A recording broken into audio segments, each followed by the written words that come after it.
নামাজকে বলো না কাজ আছে, কাজকে বলো আমার নামাজ আছে।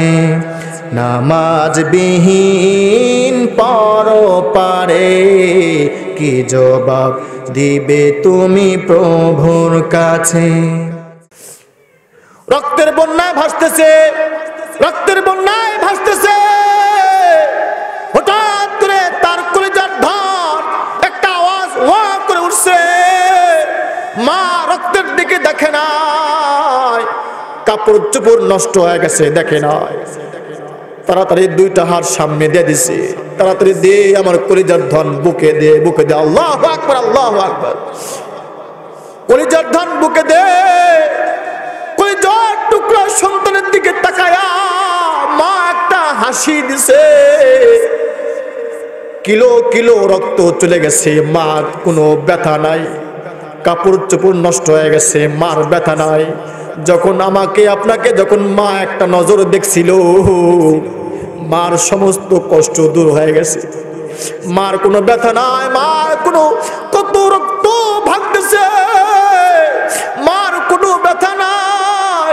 কিন্তু সেই মা কেমন কষ্ট দে আমি নিজে দেখেছি। আমার একটা ছেলে আছে, এই যে মনে করেন আপনারা যদি বাড়িতে যান, আপনার স্ত্রী ঘুমায় গেছে, ডাক দিবেন, হয়তো কানে শুনবে না।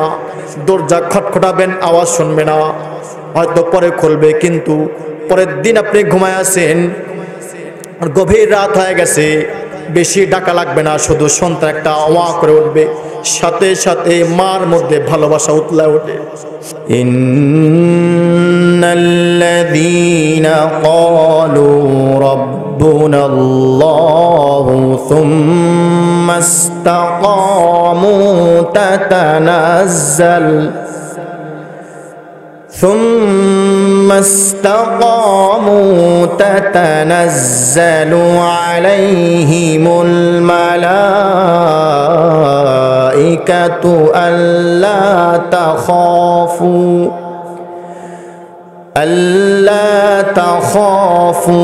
ولا تحزنوا وأبشروا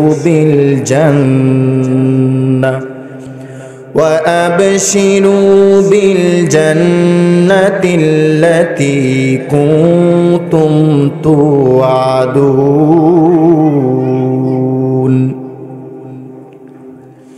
আল্লাহ তাআলা বলেন,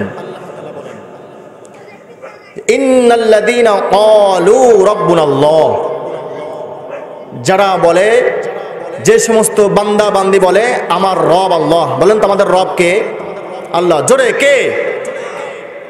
আল্লাহ তাআলা বলেন, ইন্নাল্লাযীনা ক্বালু রাব্বুনাল্লাহ। আল্লাহ তাআলা বলেন, যারা বলে আমার রব আল্লাহ। এখন প্রশ্ন হইল, কারা বলে আমার রব আল্লাহ? যাদের ভিতরে ঈমান আছে তারাই বলে একমাত্র আমার রব আল্লাহ। ঠিক কিনা বলেন? তো আল্লাহ এটাই বলেন, যারা বলে আমার রব আল্লাহ সুম্মা ইসতাকামু, এবং এই কথার উপরে কি থাকে? অটল থাকে, অবিচল থাকে, দূরে সরে যায় না, অনড় থাকে। যত ঝটঝটকা আসুক তারা দূরে সরে যায় না। বলেন না সুবহানাল্লাহ বিহামদি। তারা বলেছে যে আমার রব আল্লাহ। হ্যাঁ, এটাই সঠিক। আমার রব একজন আল্লাহ, উনি আমাকে খাওয়ান, পরান, আমাকে রিজিক দেন, সব কিছু উনি করে। কে? আল্লাহ। আল্লাহ এটাই বলেন, ইন্নাল্লাযীনা ক্বালু রাব্বুনাল্লাহ, যারা বলে আমাদের রব আল্লাহ, সুম্মা ইসতাকামু, এবং তারা অবিচল থাকে, অনড় থাকে, দূরে সরে যায় না।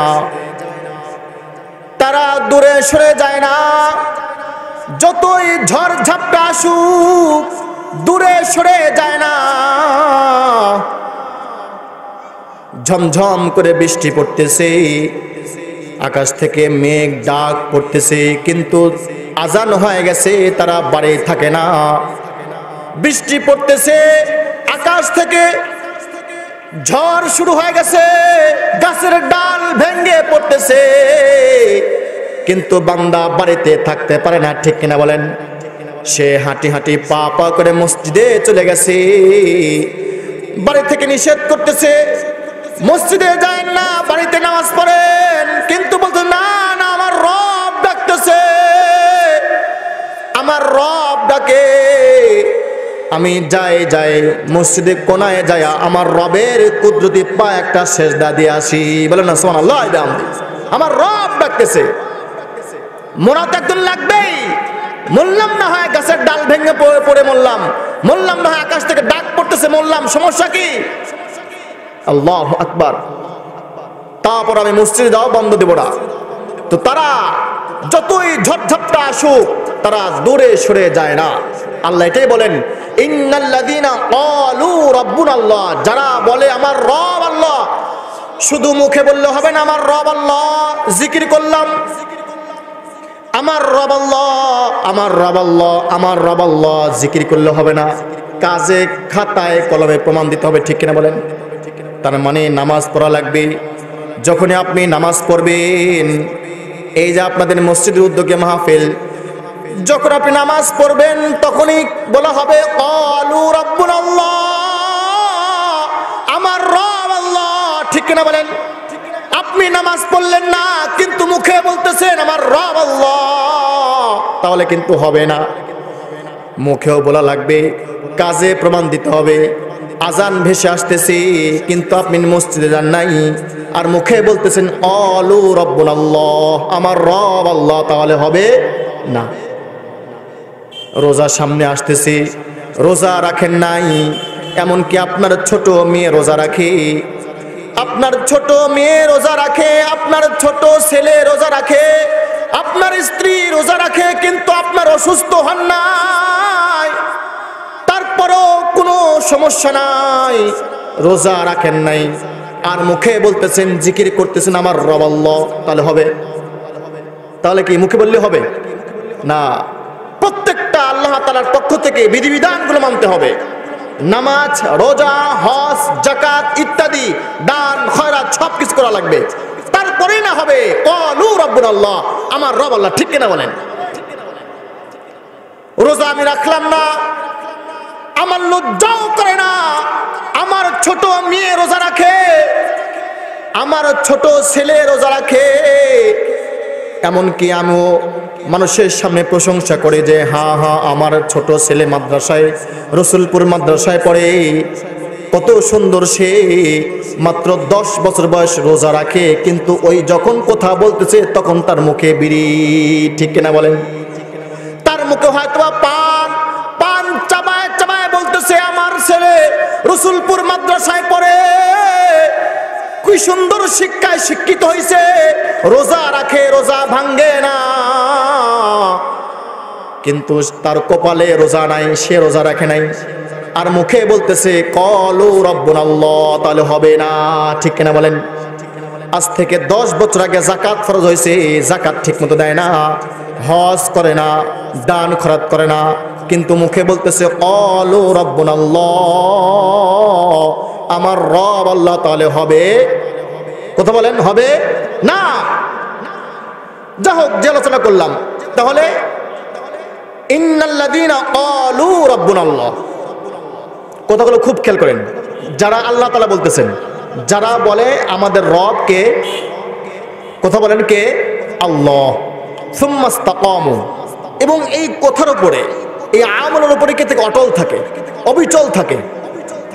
তো এই সমস্ত মানুষ যখন মুমূর্ষ অবস্থায় হবে, মৃত্যু শয্যায় সজ্জিত হবে, মৃত্যুর কোলে ঢলে পড়বে, তখন এই ব্যক্তির ব্যাপারে আল্লাহ তাআলার তরফ থেকে কি উপঢৌকন, কি মানে আল্লাহ তাআলা তার জন্য কি বরাদ্দ করছেন শুনবেন তো ইনশাআল্লাহ। তাতানাজ্জালু আলাইহিমুল মালায়েকা, ওই সমস্ত ফেরেশতা, ওই সমস্ত মানুষ যখন মৃত্যুর কোলে ঢলে পড়ে, তখন আল্লাহ তাআলার তরফ থেকে একদল ফেরেশতা তার কাছে চলে আসে। বলেন না সুবহানাল্লাহ ওয়া বিহামদিহি। তার মানে আল্লাহ তাআলা আমাদেরকে সৃষ্টি করছেন মার পেট থেকে নিয়ে শুরু করে আজ পর্যন্ত আমাদের রক্ষণাবেক্ষণ করার জন্য হাজার হাজার ফেরেশতা আমাদের জন্য নিযুক্ত করে রাখছে। বলেন সুবহানাল্লাহ ওয়া বিহামদি। আমাদের প্রত্যেকটা আঙ্গুলে ফেরেশতা আছে, মুখে ফেরেশতা আছে, কানে নাকে। এই যে নাকের ভিতরে ছিদ্রের মধ্যে যে পশম আছে, একটা দিন কি মাথার মধ্যে আসছে নাকের ভিতরে পশমের কি কাজ, ঠিক কিনা বলেন? এই পশম দিয়ে কি হবে? নাকের ভিতরে পশম, হ্যাঁ, এই নাকের ভিতরে যে পশমগুলো আছে, এই পশমের মধ্যে প্রত্যেকটা পশমে আল্লাহ তাআলা ফেরেশতা সেট করে রাখছে। যখন আপনি রাস্তাঘাটে হাঁটি, বিষাক্ত জিনিস যখন নাকের ভিতরে যায়, সাথে সাথে এই পশমের যে ফেরেশতা আছে অ্যাটাক করে। বলেন সুবহানাল্লাহ ওয়া বিহামদি। অ্যাটাক করে, বিষাক্ত জিনিস ভিতরে ঢুকে না। আমার আপনার যে শরীরে ফেরেশতা আছে, নাকে কানে ছিদ্রে, তার মানে আমি আপনি যদি বলি যে আমার মুখ সচল আছে, আমি খানা খাইতে পারি, মুখ থাকলে খানা খাওয়া যায় না, এরকম হাজারো মুখওয়ালা আছে কিন্তু তাদের পাইপ দিয়ে খানা খাওয়ানো লাগে, ঠিক কিনা বলেন? মুখ থাকলে খানা খাওয়া যায় না, কান থাকলেই শোনা যায় না। কে শোনায়? কে? আল্লাহ। আল্লাহ তাআলা আমাদেরকে শোনান, ফেরেশতার মাধ্যমে তারা শোনায়। মুখ থাকলে খানা খাওয়া যায় না, কান নাক থাকলেই ঘ্রাণ নেওয়া যায় না, জিহ্বা থাকলেই তার স্বাদ নেওয়া যায় না। কে কোরআন? আল্লাহ তাআলা তার ফেরেশতা দ্বারা কোরআন। সুবহানাল্লাহ ওয়া বিহামদি। যখন ওই সমস্ত বান্দা যখন বলবে আল্লাহ তাআলাকে খুব মানবে, তখন মৃত্যু শয্যায় যখন ওই মানুষ হবে, এই যে আমার সাথে যে ফেরেশতাগুলো ছিল, একদম মাথার চুল থেকে নিয়ে পা পর্যন্ত লক্ষ লক্ষ ফেরেশতা আমার সাথে আল্লাহ তাআলা নিযুক্ত করে রাখছেন, ওই ফেরেশতার দল তখন আমাকে বেষ্টন দিয়ে রাখবে। বলেন সুবহানাল্লাহ ওয়া বিহামদি। আমার ফেরেশতা সারা জীবন আমার সাথে ছিল, ওই মার পেট থেকে নিয়ে এ পর্যন্ত মৃত্যুর আগ পর্যন্ত ফেরেশতা আমাকে প্রোটেকশন দিচ্ছে, আমাকে সিকিউরিটি দিচ্ছে, সাপোর্ট করতেছে। ওই সমস্ত সকল ফেরেশতা আমি আপনি যখন মৃত্যুর কোলে ঢলে পড়ব, তখন তারা দলবদ্ধভাবে আমাকে বেষ্টন দিয়ে রাখবে। বলেন সুবহানাল্লাহ ওয়া বিহামদি। এটা কোন বান্দা? যারা আল্লাহ তাআলার প্রতি অগাধ বিশ্বাস রাখবে, যারা নামাজ পড়বে, যারা রোজা রাখবে, হজ করবে, দান খয়রাত সবকিছু করবে পুঙ্খানুপুঙ্খ হবে, তাদের জন্য এই সুসংবাদ। আল্লাহু আকবার বলেন। যারা বেঈমান কাফের, তাদের কথা আগে বলেছি, তাদের কথা আগে বলা হয়েছে। যাদের ভিতরে ঈমান থাকবে, আল্লাহ তাআলাকে মানবে, অগাধ বিশ্বাস করবে, তারা দূরে সরে যাবে না। যত ঝড়ঝাপটা আসুক, ঠিকমতো নামাজ, রোজা, হজ, যাকাত সব করবে। ওই সমস্ত মানুষ যখন মৃত্যুর কোলে ঢলে পড়বে, তখন তার শরীরে মার পেট থেকে নিয়ে পর্যন্ত যত ফেরেশতা আল্লাহ তাআলা দিয়েছিলেন, সব ফেরেশতা আমাকে বেষ্টন দিবে। বলেন সুবহানাল্লাহ ওয়া বিহামদিহি। আল্লাহু আকবার। বেষ্টন দিবে। বেষ্টন দেওয়ার পরে আল্লাহ তাআলার তরফ থেকে একদল তাতানাজ্জালু আলাইহিমুল মালায়েকা, একদল ফেরেশতা আসবে জান্নাত থেকে, রেশমি রুমাল নিয়ে আসবে। বলেন সুবহানাল্লাহ ওয়া বিহামদিহি। রেশমি রুমাল নিয়ে আসবে। আল্লাহ তাআলা বলেন, বান্দা, এই মালায়েকা আজরাইল তুমি কোথায় যাও? বলে, আল্লাহ, ঘোড়া আমারা গ্রামে অমকের ছিল, অমকের হায়াত শেষ, আল্লাহ তার জানটা নিতে যাইতেছি। বলে, খবরদার খবরদার, তুমি একা যাও না। বলে, কেন আল্লাহ? বলে, সে আমার বড় পেয়ারা বান্দা, আমি আল্লাহ তাআলার তরফ থেকে যত বিধিবিধান দিয়েছিলাম সবগুলোই সে পুঙ্খানুপুঙ্খ মানছে, ঠিক মতো নামাজ পড়ছে, হজ যাকাত সব কিছু করছে। সুতরাং সে আমার বড় পেয়ারা বান্দা, একটু পরে সে আমার সাক্ষাৎ পাবে। তুমি দৌড়ায় যায় আসমান জান্নাত থেকে একটা রেশমি রুমাল নাও, আমার পেয়ারা বান্দার রূহটা তুমি সিকিউরিটি দিয়া রেশমি রুমালে নিয়ে আসবা। বলে, আল্লাহু আকবার। তোমার হাত দিয়ে ধরবা না, তার রূহটা আমার বড় পেয়ারা বান্দা, তার রূহটা বড় পবিত্র, তার রূহ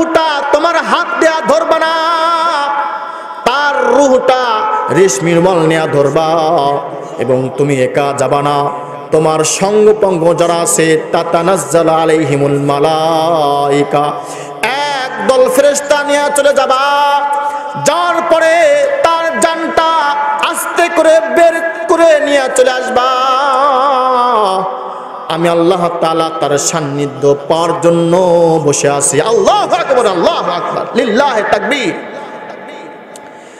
নামাজকে বলো না কাজ আছে, কাজকে বলো আমার নামাজ আছে। নামাজকে বলো না কাজ আছে, কাজকে বলো আমার নামাজ আছে। নামাজ বিহীন পরপারে কি জবাব দিবে তুমি প্রভুর কাছে? ঠিক কিনা বলেন? নামাজকে বলো না কাজ আছে, কাজকে বলো আমার নামাজ আছে। নামাজ বিহীন পরপারে কি জবাব দিবে তুমি প্রভুর কাছে? ফজর কাটে ঘুমের ঘরে, জোহর কাজে কাজে, আসর কাটে খেলায় ধুলায়, মাগরিব মাঝে মাঝে, এশার সময় ঘরে এলে থাকো মিছে দুনিয়ার পিছে। নামাজকে বলো না কাজ আছে, কাজকে বলো আমার নামাজ আছে। ঠিক কিনা বলেন? আল্লাহু আকবার। সুতরাং নামাজ পড়তে হবে। নামাজ কাজা করা যাবে? নামাজ পড়তে হবে। আউয়ালু মা ইউহাসাবু বিল আবদু ইয়াউমাল কিয়ামাতি আস-সালাহ। রাসূল বলেন কিয়ামতের দিন সর্বপ্রথম নামাজের হিসাব হবে। বলেন না সুবহানাল্লাহ ওয়া বিহামদিহি। আর কোনো কথা হিসাব হবে না, প্রথমেই জিজ্ঞাসা করা হবে আল্লাহ, এই বান্দা বল তোর জিন্দেগিতে কি করছিস, নামাজ কেমন কি করছিস বল। প্রথম প্রশ্ন নামাজ। তোকে আমি হায়াত দিয়েছিলাম 80 বছর, বল তুই নামাজ ঠিকমতো পড়ছিস কিনা। আল্লাহ, যাক এটা ভিন্ন আলোচনা। তো যে কথা বলতেছিলাম, একদল ফেরেশতা আসলো। আসার পরে তারা বলবে, কি বলবে? আল্লাহ তাআলা আরেকটাকে বলতেছেন, ইয়া আইয়াতুহান নাফসুল মুতমাইন্না।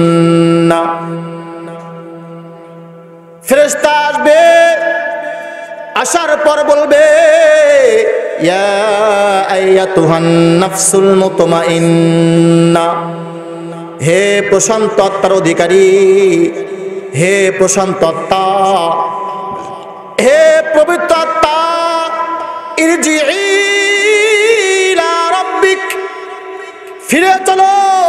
কোথায় ফিরে যাব? ইলা রাব্বিক, তোমার প্রভুর দিকে ফিরে চলো। আল্লাহু আকবার। ইলা রাব্বিকি রাদিয়াতাম মারদিয়া। ফেরেশতা এসে বলতেছে, মনে আছে তো ওই যে আমার সাথে যে ফেরেশতা ছিল বেষ্টন দিয়ে রাখছে।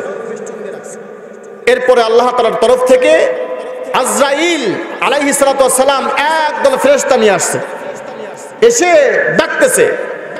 তাফসীরের মধ্যে আসছে ওই যে আমার সাথে যে জীবনের শুরু থেকে নিয়ে ফেরেশতা ছিল তারা বেষ্টন দিয়ে রাখছে, তাদের ঘাড় ফাঁক কইরা ডাকবে, ইয়া আইয়াতুহান নাফসুল মুতমাইন্না, হে প্রশান্ত আত্মা, ইরজিই ইলা রাব্বিকি রাদিয়াতাম মারদিয়া, তুমি ফিরে চলো। এখন প্রশ্ন হইল কোথায় যাবা? ইলা রাব্বিকি, তোমার রবের দিকে ফিরে চলো। রাদিয়াতাম মারদিয়া, এমত অবস্থায় তুমি ফিরে যাইতেছো। রাদিয়াতাম, তুমি যেরকম তোমার জীবদ্দশায় আল্লাহ তাআলার বিধিবিধান মানছো, তুমি যেরকম তোমার জীবদ্দশায় আল্লাহ তাআলার তরফ থেকে যে বিধিবিধান দেওয়া হয়েছিল, নামাজ দেওয়া হয়েছিল, রোজা দেওয়া হয়েছিল, যাকাত দেওয়া হয়েছিল, এরপরে হজের একটা বিধান দেওয়া হয়েছিল, তুমি সন্তুষ্ট চিত্তে সব আদায় করছো, রাদিয়াতাম, তুমি সব কিছু আদায় করছো। শুনে নাও মারদিয়া, আল্লাহ তাআলা তোমার প্রত্যেকটা আমলের প্রতিও সন্তুষ্ট হয়ে গেছে। আল্লাহু আকবার, লিল্লাহি তাকবীর। তুমি যেরকম সন্তুষ্ট চিত্তে, আল্লাহ তাআলা কত বাধা দিয়েছিল, তোমাকে হাজারবার পরীক্ষায় ফেলছে, তোমাকে এক বালা যাইতে না যাইতে আর এক বালায়ের মধ্যে ফেলছে। তুমি পেঁয়াজ লাগাইছো, পেঁয়াজ নষ্ট হয়ে গেছে। তুমি রসুন লাগাইছো, রসুন নষ্ট হয়ে গেছে। কারেন্ট পোকা খায় ফেলছে। তুমি ধান লাগাইছো, ধান সব শেষ হয়ে গেছে। কিন্তু তুমি আল্লাহকে ভুলো নাই। তুমি জমিতে গেছো, তাকায় দেখো সব পেঁয়াজ নষ্ট হয়ে গেছে। আজ থেকে কয়েক বছর আগে পেঁয়াজ ডুবে গেছিল না, একদম পানির মধ্যে পেঁয়াজ চলে গেছে। আল্লাহ এটাই বল, বান্দা আমি আল্লাহ তাআলা বৃষ্টি দিয়েছিলাম তোমার মন পরীক্ষা করার জন্য। তুমি ঠিকই জমিতে গেছো, তাকায় দেখো তোমার জমির মধ্যে হাঁটু পানি, কিন্তু এই পানি দেখতেছো, জমি দেখতেছো, ইতিমধ্যেই মসজিদ থেকে আজান ভেসে আসছে, তোমার একটু মন খারাপ হয় নাই। তুমি দৌড়ায় মসজিদে গিয়ে আমার কুত্রির পায়ে একটা সেজদা দিয়ে দিছো। এই যে তুমি যে সন্তুষ্ট চিত্তে আল্লাহ তাআলা সব বিধান মানছো, শুনে নাও মারদিয়া, আল্লাহ তাআলাও বলছেন যে তোমার প্রত্যেকটা কাজে আল্লাহ সন্তুষ্ট। বলেন আল্লাহু আকবার। চিন্তা করছেন কত বড় উপঢৌকন, কত বড় কথা।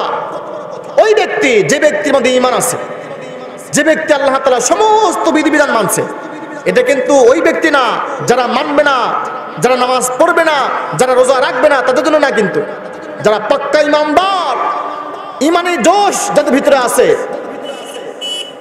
মালাইকা, তার মানে আজরাইল কিন্তু বলতেছে, সুসংবাদ দিচ্ছে যে তুমি যেরকম তোমার রূহটা, প্রশান্ত আত্মা, ইয়া আইয়াতুহান নাফসুল মুতমাইন্না, হে প্রশান্ত আত্মা, ইরজিই, ফিরে আসো, ফিরে চলো। কোথায় যাবা? ইলা রাব্বিকে, তোমার প্রভুর দিকে চলো, তোমার প্রভুর কাছে চলো।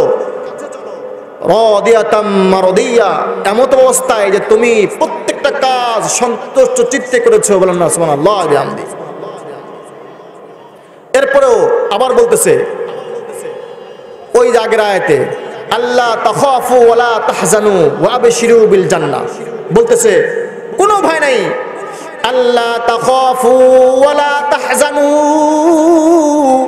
ওয়া আবশিরু বিল জান্নাহ, আল্লাহ তাখাফু, তোমার কোনো ভয় নাই, ওয়ালা তাহজানু, এবং তোমার কোনো টেনশন নাই, ও আবশিরু বিল জান্নাহ, এবং সুসংবাদ নাও, তোমার চিরস্থায়ী জান্নাতের সুসংবাদ নাও। আল্লাহু আকবার। ও আবশিরু বিল জান্নাহ কুনতুম তুআদুন, যেই জান্নাতে তুমি আজীবন থাকবে, ওই জান্নাত রেডি আছে, চলো, ফিরে চলো। আল্লাহ তাআলা ডাকতেছেন, আল্লাহ তাআলা আজরাইল ডাকতেছে যে এই প্রশান্ত আত্মা বের হয়ে আসো, আল্লাহ তাআলা তোমাকে ডাকতেছে। আল্লাহু আকবার। এই যে মসজিদ, কোন যুবক যদি এই মসজিদের কোনায় বসে একটা সেজদা ঠেকাইতে পারে, কোন যুবক যদি মসজিদের কোনায় যায় বলে সুবহানা রাব্বিয়াল আলা, বলতেছে, তার মানে বলতেছে সুবহানা রাব্বিয়াল আলা, আমার রব মহা পবিত্র এবং আমার রব সবচেয়ে বড়। যুবক বলতেছে, হাদিসের মধ্যে আছে, যুবক যখন রাস্তা দিয়ে হাঁটে, যখন তার ভয় হয়তোবা, তার নাম শুনলে মানুষ থরথর করে কাঁপে, তার নাম শুনলে মানুষ ভয়ে তার সাথে কথা বলে না, এমন দাপট, এমন তার পাওয়ার। কিন্তু ওই যুবক যখন সেজদা দেয় বলে সুবহানা রাব্বিয়াল আলা, আমার রব মহা পবিত্র, তখন আল্লাহ তাআলা ফেরেশতাকে বলে, এই ফেরেশতা তাকায় দেখ, ফেরেশতা তাকায় দেখ আমার যুবক কি বলতেছে। বলে আল্লাহ বলতেছে যে তুমি রব নাকি নাকি মহাপবিত্র, তুমি রব নাকি সবচেয়ে বড়, তোমার প্রশংসা করতেছে। আল্লাহ বলে, ফেরেশতা তোরা সাক্ষী থাক। আমি তাকে দেখলাম তার অন্তরটা বলো অশুদ্ধ, তার অন্তরটা শুদ্ধ নাই, পরিষ্কার নাই। তোরা সাক্ষী থাক, এই মুহূর্ত তাকেও তার অন্তরটা আমি পরিশুদ্ধ করে দিলাম। আল্লাহু আকবার। তার অন্তরটা পরিশুদ্ধ করে দিলাম, তোরা সাক্ষী থাক। এবং সে বলছে, আমি রব নাকি মহা বড়, আমি সবচেয়ে বড় রব। এই ফেরেশতা তোরা সাক্ষী থাক, আমিও তাকে দুনিয়ার মধ্যে বড় বানায় দিলাম। আল্লাহু আকবার। বড় বানায় দিলাম এবং তাকে আমিও পবিত্র বানায় দিলাম। আমি তাকায় দেখলাম তার অন্তরটা অপবিত্র। এই অপবিত্র অন্তর নিয়ে সে বলতেছে, আমি রব নাকি মহাপবিত্র, তোরা সাক্ষী থাক। আমি তাকে এই মুহূর্তেও পবিত্র বানায় দিলাম। আল্লাহু আকবার, সুবহানাল্লাহ। এই সমস্ত বিধিবিধান, নামাজ, রোজা, হজ, যাকাত সব কিছু করতে হবে। যদি আমি আপনি করি, তখনই কিন্তু এই সুসংবাদ আমার আপনার জন্য অপেক্ষা করছে, ঠিক কিনা বলেন? কিন্তু করলাম না, শুধু মুখে বলতেছি ক্বালু রাব্বুনা আল্লাহ, আমার রব আল্লাহ। আজরাইল আলাইহিস সালাতু ওয়াস সালাম যখন আসবে, ওই যে তখন রূহটা এক পর্যায়ে তাকে এরকম ভাবে উপঢৌকন দেওয়া হবে, সুসংবাদ দেওয়া হবে, আল্লাহ তাখাফু ওয়ালা তাহজানু ওয়া আবশিরু বিল জান্নাহ, তোমার কোনো ভয় নাই, কোনো টেনশন নাই, এবং সুসংবাদ শুনে নাও। ওয়া আবশিরু বিল জান্নাহ, জান্নাতের সুসংবাদ দিচ্ছি। আল্লাতী কুনতুম তুআদুন, যেই জান্নাতে তুমি আজীবন থাকবে। এখন ফিরে চলো, ইরজিই ইলা রাব্বিক, ফিরে আসো।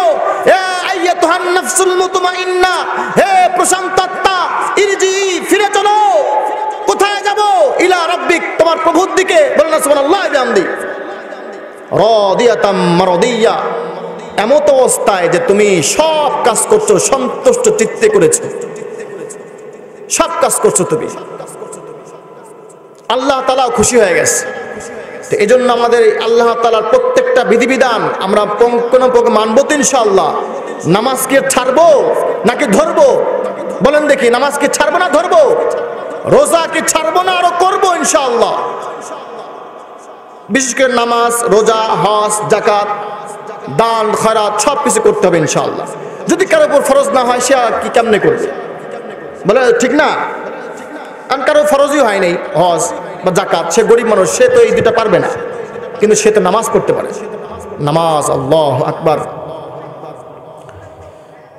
আল্লাহ। এক বুজুর্গ মাঠে কাজ করে খায়, মাঠে কাজ করে খায়, মাঠে চলে গেছে ইব্রাহিম বিন আদম রাহমাতুল্লাহি আলাইহি, মাঠে চাষ করতে গেছে, মাঠে কাজ করতে গেছে।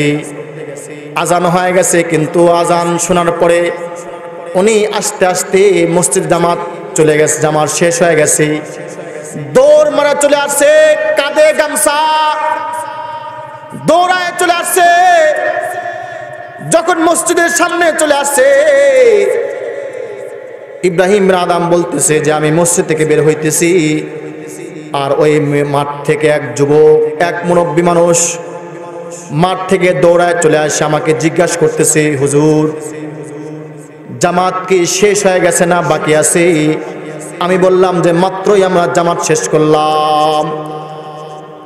আমি যখন এই কথা বলছি, ওই মুরব্বী একটা চিৎকার দিছে, আমার কাশফ খুলে গেছে। ইব্রাহিম আদম বলতেছে যে আমার কাশফ খুলে গেছে। আমি চোখটা বন্ধ করলাম, তাকা দেখলাম ওই যে একটা চিৎকার দিছে, এই আটা এমন দ্রুত ছুটা শুরু করছে, প্রথম আসমান ভেবে আমার কাশ খুলে গেছে। টাকা দেখি তার আহটা চলে গেছে আরশে আজিমে। আমি বললাম, ও ভাই, আমরা যে মাত্র নামাজ পড়লাম, তুমি নামাজের সবটা নিয়ে নাও, এবং তুমি যে বলছো, আমি তাকায় দেখলাম তোমার আহটা দুনিয়ার বুকে নাই, তোমার আহটা 7 আসমান ভেদ কইরা আরশে আজিমে চলে গেছে, তোমার আহটা আমাকে দিয়ে দাও। তখন উনি বলতেছে না না না, এটা আমার রবের সাথে প্রেম ভালোবাসা, এটা আমার রবের থেকে আদায় করে নিছি, এটা আমার আর আল্লাহর মধ্যে প্রেম ভালোবাসা। আল্লাহু আকবার। আমার রব জানে আমি আমার আল্লাহকে কত ভালোবাসি, আল্লাহ জানে যে আমিও জানি আমার আল্লাহ আমাকে কত ভালোবাসি। এটা তুমি পারবা না, এটা আমি পারছি, এটা তোমাকে দেওয়া যাবে না। আমি বইলা যা কামাই করা করছি, এখন আমি নামাজ পড়বো, নামাজ পড়াও সব কামাবো। এটা নামাজ পড়ে সব কামাইলাম, আর বইলা আমি বোনাস কামাইলাম। আল্লাহু আকবার, সুবহানাল্লাহ। নামাজের প্রতি মহব্বত, প্রেম, ভালোবাসা। এক আলেম, জামানার মধ্যে বড় বুজুর্গ আলেম, আব্দুল্লাহ ইবনুল মুবারক নাম, আব্দুল্লাহ ইবনুল মুবারক তার নাম। উনি মারা গেছে। তো মারা যাওয়ার পরে স্বপ্নে দেখাইতেছে, আর বন্ধুকে দেখাইছে। তার বন্ধু স্বপ্নে দেখতেছে যে আমার বন্ধু জান্নাত পাইছে। তো বলতেছে যে বন্ধু তুমি তো জান্নাত পাইছো, মাশাআল্লাহ, খুব ভালো। তখন উনি বলতেছে যে বন্ধু আমি তো যে জান্নাত পাইছি, আমার থেকে আরো ভালো জান্নাত, বড় জান্নাত পাইছে আমার বাড়ির সামনে যে কামার ছিল, কামার লোহা পিটাইতো, ওই কামার লোহা পিটাইতো, সে আমার থেকে ভালো বড় জান্নাত পাইছে। বলেন সুবহানাল্লাহ বিহামদি। বলে কেমনে সম্ভব? এরপরে তার ঘুম ভাঙছে। ফজর পর ওই বন্ধুর বাড়ির দিকে চলে গেছে। যার পরে শুনছে যে এখানে কামার কে ছিল, বলে যে এই বাড়ি তার কামারের বাড়ি, উনি মারা গেছে কিছুদিন আগে। তো উনি তখন বলতেছে কামারের স্ত্রী যা আছে, কামারের স্ত্রীকে বলতেছে তোমার স্বামী মারা গেছে, আমি স্বপ্নে দেখলাম আমার বন্ধু মারা গেছে। সে বলতেছে যে আমার থেকে নাকি তোমার স্বামী বড় জান্নাত পাইছে, কেমনে সম্ভব? সে তো লোহা পিটাইতো, দাও খুন্তি কুড়াল বানাইতো, কেমনে সম্ভব? তার মধ্যে কি একটা আমল ছিল বলো? বলে আমি বলতে পারবো না, আমি জানি না, তবে আমার কাছে 2টা মনে হয় এই আমল হয়েছে। কি আমল বলো? বলে যে ওনার মধ্যে 2টা আমল ছিল। উনি যখন লোহা পিটাইতো, লোহা যখন পিটাইতো, যখন লোহা উঠাইছে, হাতুড়ি উঠাইছে, আর সাথে সাথে যদি আজান শুনে যায়, উনি লোহা হাতুড়িটা সামনে না দিয়ে পিছনে ছেড়ে দিয়ে দৌড়ায় গিয়া উনি নামাজ পড়তো। আল্লাহু আকবার। নামাজ কাজা করে নাই, কোনোদিন নামাজ সে কাজা করে নাই। আমি জীবনেও তার নামাজ কাজা দেখি নাই। আজান হওয়ার সাথে সাথে সে নামাজ পড়তো। আর 2টা আমল ছিল। আর একটা আমল ছিল, আমাদের বাড়ির সামনে ওই যে আলেমের বাড়ি, সে আলেম মানুষ গভীর রাতের মধ্যে ছাদের মধ্যে উঠা চন্দ্রের আলোতে সে কোরআন শরীফ পড়তো। কিন্তু আমার স্বামী সে কোরআন পড়তে পারতো না, শুধুমাত্র পৃষ্ঠা উল্টাইতো আর বলতো ওগো আল্লাহ তুমি তাকে আলেম বানাইছো, আল্লাহ তুমি তাকে আলেম বানাইছো, আল্লাহ সে তোমার কালাম কত সুন্দর করে পড়তে পারতেছে, কিন্তু আমি না খান্দা বান্দা, আমি কোরআন পড়তে পারি না। ওগো আল্লাহ আমাকে তুমি যদি একটু ইলম দিতে, আমিও তোমার কালাম কত সুন্দর করে পড়তাম, কিন্তু আল্লাহ আমি শুধু পৃষ্ঠাটা এরকম করি আর বুকে জড়ায় ধরে আল্লাহ আল্লাহ। ওগো আল্লাহ আপনি দোয়া করতো, আল্লাহ আমি কামার হাতুড়ি পিটাই, দুনিয়ার বুকে আমাকে সবাইকে কামার কামার বলে ডাকে। আল্লাহ তোমার কাছে একটা আরজি, আখেরাতে বিচার দিবসে তুমি আমাকে কামার বলে ডেকো না, তুমি আমাকে গোলাম বলে ডাকো। আল্লাহু আকবার, আল্লাহু আকবার। এই দোয়া উনি করতো। আর আফসোস করতো যে আল্লাহ ওই আলেম মানুষ সে কোরআন পড়তে পারে, মধুর সুরে কোরআন তেলাওয়াত করে, কিন্তু আমি পারি না, আল্লাহ আমাকে মাফ করো। দুনিয়ার বুকে মানুষ আমাকে কামার বলে ডাকে, তুমি অন্তত পক্ষে আমাকে কামার বলে ডেকো না, আমাকে গোলাম বলে ডেকো। তো এই নামাজের প্রতি তার মুহাব্বত, প্রেম, ভালোবাসা ছিল বিধায় আল্লাহ তাআলা তাকে বড় জান্নাত দান করেছে। বলুন সুবহানাল্লাহ। আল্লাহ তাআলা তার বন্ধু হয়ে গেছে। আর আল্লাহ তাআলা যদি আমাদের বন্ধু হয়ে যায় তাহলে বলেন দেখি, আমি শুরুতে বলছিলাম, তাহলে আমাদের কিছু লাগবে? আল্লাহু আকবার। তোমার মতো প্রিয় বন্ধু যার হৃদয়ে রয়, তোমার মতো প্রিয় বন্ধু যার হৃদয়ে রয়, তার কি আর থাকতে পারে, তার কি আর থাকতে পারে চিন্তা মৃত্যুর ভয়, তোমার মতো প্রিয় বন্ধু যার হৃদয়ে রয়। শিশুকালে মায়ের দুধে বাঁচাও খোদা প্রাণ, মায়ের স্নেহে বেড়ে উঠি তোমার অবদান। লিল্লাহে তাকবীর, নারায়ে তাকবীর, লিল্লাহে তাকবীর। শিশুকালে মায়ের দুধে বাঁচাও খোদা প্রাণ, মায়ের স্নেহে বেড়ে উঠি তোমার অবদান। বন্ধু হয়ে ভালোবাসা, বন্ধু হয়ে ভালোবাসা ছড়াও জগতময়, তোমার মতো প্রিয় বন্ধু যার হৃদয়ে রয়। আমাদের মার স্নেহে মায়া মমতায় বেড়ে উঠছি, ঠিক কিনা বলেন? এজন্য মাকে সেবা করা লাগবে কিনা, মার কথা শোনা লাগবে কিনা, বাবার কথা শোনা লাগবে কিনা। কিন্তু সমাজের মধ্যে এমন হয়ে গেল, আমরা মার কথা শুনি না, বাবার কথা শুনি না, অথচ আমার মা কত কষ্ট করছে, মা বাবার কত ভালোবাসা, মা বাবা নিজে না খায়া সন্তানকে খাওয়ায়, নিজে ভালো জিনিস না পয়রা সন্তানকে পড়ায়, নিজে সেরা জামা পয়রা সন্তানকে পড়ায়, নিজে না ভালো খায়া সন্তানকে ভালো খাওয়ায়, ঠিক কিনা বলেন? কিন্তু আমাদের কি হয়ে গেল, মার কথা শুনলাম না, বাবার কথা শুনি না, ধমক দিয়া মা বাবাকে আমরা ধমক দিয়ে বেড়াই।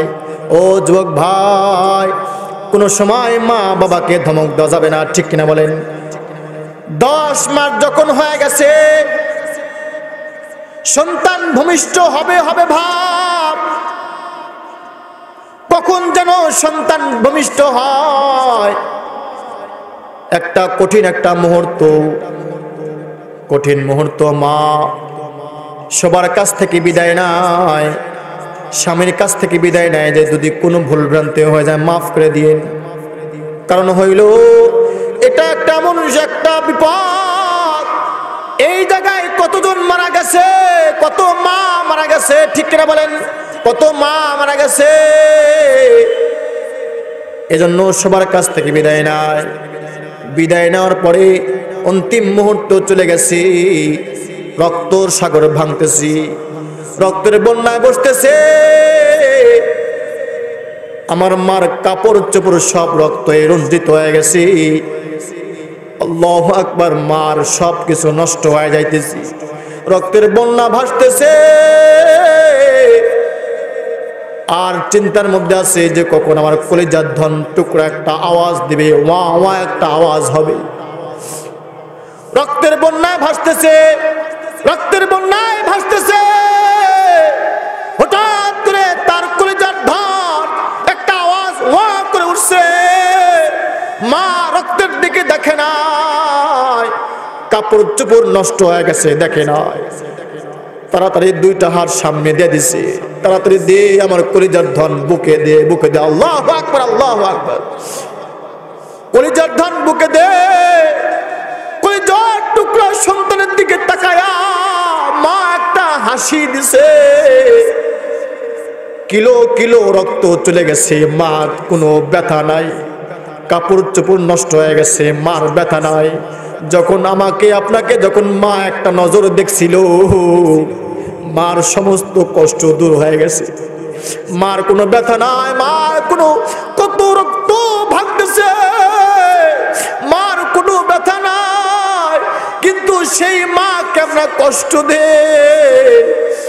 আমি নিজে দেখেছি, আমার একটা ছেলে আছে, এই যে মনে করেন আপনারা যদি বাড়িতে যান, আপনার স্ত্রী ঘুমায় গেছে, ডাক দিবেন, হয়তো কানে শুনবে না, দরজা খটখটাবেন, আওয়াজ শুনবে না, হয়তো পরে খুলবে, কিন্তু পরের দিন আপনি ঘুমায় আছেন, গভীর রাত হয়ে গেছে, বেশি ডাকা লাগবে না, শুধু সন্তান একটা ওয়া করে উঠবে, সাথে সাথে মার মধ্যে ভালোবাসা উতলায় ওঠে। শুধুমাত্র একটা সন্তান একটা ওয়া করে উঠছে, আর আমি তাকায় দেখি কেমনে ঘুম ভাঙলো, জোড়ায় ধরে, বাবা কি হয়েছে? পেশাব করছে, পেশাবের টেনা চেঞ্জ করে দিছে। কিন্তু আগের দিন এত ডাকা ডাকলাম, ফোন দিলাম, ফোন ধরে না, দরজা খটখটাইলাম, দরজা খোলে না, কিন্তু ঘুম ভাঙে না। পরের দিন একটা শুধু আওয়াজ, একটা ওয়া করে আওয়াজ করছে, ঘুম ভাঙা দিছে কে? আল্লাহু আকবার, আল্লাহু আকবার। সেই মাকে আমরা ভুলে গেলাম, বাবাকে ভুলে গেলাম। শত কষ্টের বটগাছ বাবা, সে নিজে না খায়া আমাদেরকে খাওয়াইছে। ওই যে সেই আজ থেকে 7 বছর আগের একটা পাঞ্জাবি বাবা ঈদের দিন পরে কিন্তু তার সন্তানের জন্য টাকা ধার কইরা হলো একটা নতুন জামা কিনে দেয়, এটাই হলো বাবা। কিন্তু আমরা বাবাকে কটক্ষ করি, বাবাকে গালি দেই, বাবাকে আমরা এমন পর্যন্ত কুলাঙ্গার সন্তান, বাবার গায়ে হাত তুলে মাকে ধরে মারে। এগুলো সহ্য করা যায় না, মাকে ধরে মারে, বাবাকে ধরে মারে। এজন্যই তো এত বৃদ্ধাশ্রম, বৃদ্ধাশ্রমে কেমনে তুমি রাখো, তোমার পিতাকে কেমনে রেখে আসো? তোমার মা তোমার কি বোঝা হয়ে গেল, তোমার বাবা তোমার বোঝা হয়ে গেল, তুমি বৃদ্ধাশ্রমে রেখে কেমনে তুমি রেখে আসো? বৃদ্ধাশ্রমে তোমার মা বাবাকে কেমনে রেখে আসে? তুমি বাড়িতে ভালো মন্দ খাও, অথচ তুমি তো ছোট ছিলা, তোমার মা তোমাকে কত কষ্ট করে মানুষ করছে, তোমার বাবা নিজে না খায় তোমার মুখে একটা গোশত উঠায় দিছে, ঠিক কিনা বলে? তোমার সেই বাবাকে তুমি কেমনে বৃদ্ধাশ্রমে রেখে আসো? তোমার মাকে কেমনে বৃদ্ধাশ্রমে রেখে আসো? আর রেখে এসে তুমি এসিতে ঘুমাও, রেখে এসে তুমি ভালো মন্দ খাও। ওরে কুলাঙ্গার সন্তান, তোর জন্য জাহান্নামের আগুন অপেক্ষা করতেছে, ঠিক কিনা বলে? আল্লাহ, এক মার ভালোবাসা, এক কুলাঙ্গার সন্তান তার মাকে বাড়িতে রাখবে না, না রাখা দূর বহুদূর একটা গহীন জঙ্গলের মধ্যে একটা ঘর বানাইছে, প্রাসাদ বানাইছে। মাকে বলতেছে, মা তোমাকে তো রাখা যাইতেছে না, তুমি বোঝা হয়ে গেছো, তোমার জন্য একটা দূর বহুদূর আমি বনের মধ্যে একটা ঘর বানাইছি, তোমার কোনো সমস্যা হবে না মা। আমি ওই জায়গায় কারেন্ট নিয়ে গেছি, এসি লাগাইছি, ফ্রিজ কিনে দিছি, তোমার জন্য দেখভাল করার জন্য 10-10টা দাসী রেখে দিছি, আর আমি মাঝে মাঝে গিয়ে তোমাকে দেখে আসবো, তোমার কোনো সমস্যা হবে না মা। সুন্দর বাড়ি মা, ওগো মা, তুমি যখন দেখবা তোমার দেখার সাথে সাথে সেটা তোমার পছন্দ হবে। মাকে নিয়ে গেছি, গহীন জঙ্গলে নিয়ে চলে গেছে। যখন মাকে রাখছে, বলতেছে, মা এই দেখো এসি, এই দেখো ফ্রিজ, এই দেখো টিভি, কত সুন্দর প্রাসাদ বানাইছে মা, এই যে তোমার সামনে 10-10টা দাসী রাখা আছে, যখন যা বলবা তারা তোমাকে রান্না করে খাওয়াবে, আর আমি মাঝে মাঝে এসে তোমাকে দেখে যাব। এই কথা যখন বলতেছে সন্তান, যখন বলতেছে, হঠাৎ করে মা কাঁদতেছে, তার চোখ বয়া বয়া পানি ঝরতেছে। তো ছেলে তার মার কান্না দেখে রাগ হয়ে গেছে, ও মা, তুমি কি আমাকে একটু শান্তি থাকতে দিবে না? তোমার কি আমার শান্তি পছন্দ হয় না? আমি একটু শান্তিতে থাকবো, তোমার কি পছন্দ হয় না? তুমি কান্দো কেন? তোমার জন্য বাড়ি বানাইলাম, তোমার জন্য ঘর বানাইলাম, তোমার জন্য এসি লাগাইলাম, তোমার জন্য কারেন্ট আনলাম, আজ তুমি কান্দছো। তখন মা বলতেছে, বাবা আমি তোমার বাড়ির জন্য কাঁদতেছি না, আমি তোমার বাড়ির জন্য কাঁদতেছি না, আমি তোমার জন্য এসির জন্য কাঁদতেছি না, আমি কাঁদতেছি হলো আমি না তোকে মানুষ করছি, আমি তোকে কোলে পিঠে করে মানুষ করছি, সেই ছোট্ট খোকা ছিলি, আমি মা জানি তুই কিসে বড় ভয় পাস, আমি জানি তুই বড় বাঘকে বড় ভয় পাস, আর তুই আমাকে গহীন জঙ্গলে রেখে যাইতেছিস একা একা। আমার মার কলিজাটা থরথর করে কাঁপতেছে, আমার মন বলতেছে যখন তুই একা একা যাবি গহীন জঙ্গল দেয়া, আর যদি পিছন দিয়ে একটা বাঘ এসে তোকে থাবা দেয়, তোকে যদি একটা আক্রমণ করে একটা থাবা দেয়, আর থাবা দেয়া যদি তোর শরীর থেকে একটা রক্ত বের হয়, ওই রক্ত তোর না রে, ওই রক্ত আমি মার। এই ভয়ে কাঁদতেছি। যদি আমি টেনশনে আসি, পিছন দিয়ে যদি বাঘ আক্রমণ করে, তুই কেমনে কি করবি? তুই তো বাঘকে বড় ভয় পাস। আল্লাহু আকবার বলেন। মা, মার ভালোবাসা মাকে কোথায় রাখছে? গহীন জঙ্গলে মাকে রেখে আসছে। মা টেনশন করতেছে, যদি পিছন দিয়ে বাঘ একটা থাবা দেয় আর রক্ত ঝরে, ওই রক্ত তোর না, রক্ত আমায় মার, আমি সহ্য করতে পারবো না। আল্লাহু আকবার। যখন মা এই কথা বলছে, মা যখন এই কথা বলছে, সন্তানটা জড়ায় ধরছে, মা আমি ভুল করছি, মা আমি ভুল করছি, আমাকে তুমি মাফ করে দাও, আমি ভুল করছি মা, তুমি আমার জন্য টেনশন করতেছো, আমি ভুল করছি, আমাকে মাফ করে দাও, তোমার থাকা লাগবে না, প্রাসাদের গুল্লি মারি, এসির গুল্লি মারি, তুমি চলো, দরকার হয় দুইজন আমরা রাস্তায় থাকবো, মা তোমাকে ছাড়বো না, তোমাকে ছাড়বো না। মা মাফ করে দিয়েছে। কিসের মাফ? মার কাছে একটু বললেই মা, আল্লাহ মাফ করে দেবে।